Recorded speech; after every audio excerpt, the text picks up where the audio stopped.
Oh, I have been waiting for this. Today I'll do a comparison between the Autel Evo Nano Plus and the good old DJI Mini 2. The Nano Plus has a 1/1.28 CMOS with a 50 megapixel camera, while Mr. Mini here has a 1/2.3 CMOS with a 12 megapixel camera. Has an aperture of f1.29, has an aperture of f2.8. Both shoot 4K at 30 frames a second and have comparable flight times, although DJI claims they have 31 minutes in ideal conditions, while this only gets about 28 minutes. These are both in the sub 249 gram weight class. I weighed each one with a battery, eye decals, and SD card. By the way, the SD card and decals weigh about a half a gram together. Then I weighed just the batteries themselves. The Nano Plus has more obstacle avoidance on board, so it's going to weigh slightly more. However, I did notice a slight issue with the build quality. This may not be true with every Nano Plus, but the one I had, the battery didn't slide in easily. I had to sort of push down on it in order for it to seat properly. Not a deal breaker, but annoying. The Mavic Mini only has downward facing sensors, so you can bump into things accidentally if you're not careful. The Evo Nano Plus has sensors all over the place, except up. And it's the sensors that I think make the Nano Plus a Mavic 3, because at this point, every new drone iteration is incremental. Battery life has been the same for quite some time. Range is quite the same. They're similar in that regard, 10 kilometers. But where the Nano comes in as the heavyweight is in the pocketbook. Autel wants you to give up $949 for this guy, while this is still $449, which means you can get two Mini 2s for the price of one Nano Plus. Is it worth it to you to have similar cameras, similar flight times, similar ranges, but with a few more extra sensors on the Nano? Let's take it out and fly it and see what the video looks like. Another thing we're testing today is flying in cold weather, because it's 25 degrees out here. Ooh, man. All right. Go forth, Mini. All right. I'm going to fly the same route for both of them. The Mini, having no forward obstacle avoidance, shouldn't have any problem getting through this little thing. No problem. I'm going to continue on down to the tank. Well, here we are at the tank. And you can always test the stability of any GPS drone by just letting it hover in space and looking very closely at the corners of the image to see how much it's moving around. You can see here it's very stable as I zoom into the corner here. Maybe a little bit of movement, not very much at all. Now we'll go up. If you're able to pan to yaw very slowly like this, especially with a teeny tiny drone, that's really, really good. And how's that picture look? Does it look like the horizon's a little off? I could probably have calibrated the gimbal. Now to bring her home. First, how does it do with the shadows? Bring her back. Let's see if I can land it in my hand. Bring it right in here. Land in my hand, sweetheart. There we go. And now, the Nano. All the sensors are on by default. Here we go.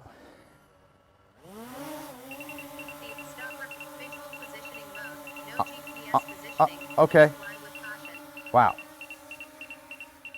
Okay, now it's out there. GPS signal is weak. There may be deviations in the home point. Please pay attention. These are helpful prompts, but they are annoying. So going over into, I don't think it'll even let me go through that building. I might have to turn off obstacle avoidance.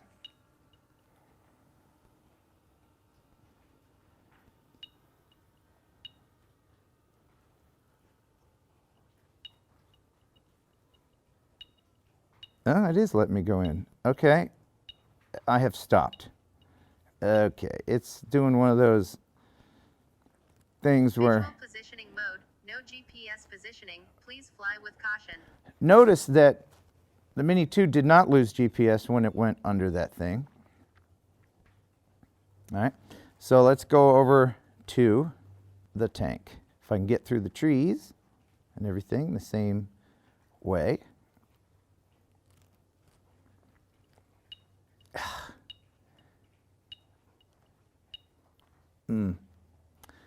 If this was my drone, it is not, and I thank the person for lending it to me, but I would turn all of this stuff off because it does slow you down, but it is safer with it on.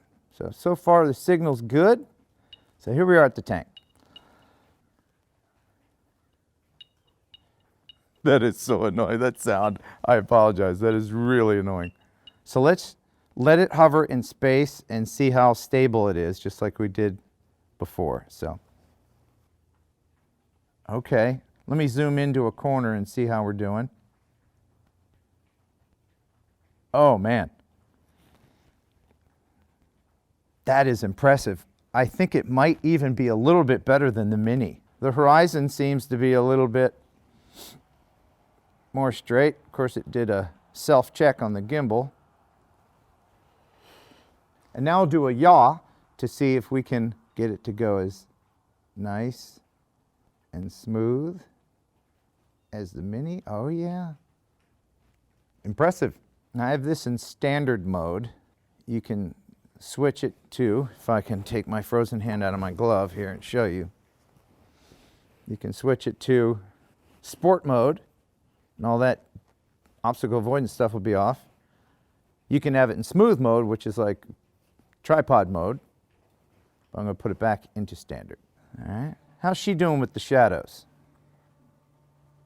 Does it look better? I'll put them side by side. This is with no ND filters that I would usually use on a bright day like today, like maybe an ND8. And I haven't changed the color palette to anything. This is just pure camera. And maybe I can land her in my hand if I can get in here with all the obstacle avoidance.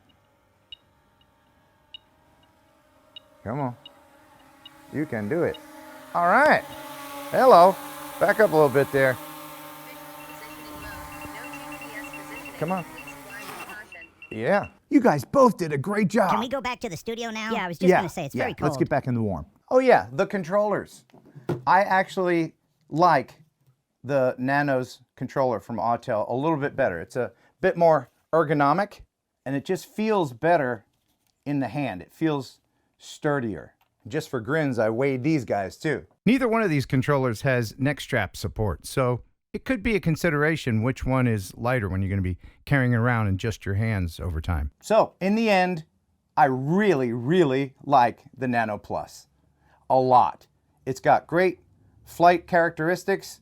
It's comparable in almost every way to the Mini 2, but the price. Oh, if money's no object, this is the winner. Well, that's it. Thanks for watching. Thanks for... Ken, so, please let me out yes. of here. I am not able to breathe in this thing. All right. I really appreciate it if you... Oh, thank you very much. That is You feel better? Okay, good. You stop laughing. If you would like to win this charger display case for the Mini 1 original Mini owners, go ahead and comment below. Give me that thing. And I will pick a winner from those who commented. Whoa, whoa, whoa, whoa. I think we already talked about this snake. Come on now. You are trapped. Stop it. Stop it. Until next time, And bye. You can hear that fan in there. And it does that the whole time. Not annoying when it's flying and you can't hear it over the blades. It's actually a good thing because that's cooling down things when you're recording in 4K. Kind of unnecessary today because it's so freaking cold. Initializing aircraft attitude. Please take off later. Mm-hmm. Self-checking. That's good. It's important to self-check. Men, ladies. Gimbal is self-checking. Please take off later. How much later? Hey, fellas, easy. Easy, guys, easy. Come on now. Oh, what's going on? Oh, well, looks like they've worked it out.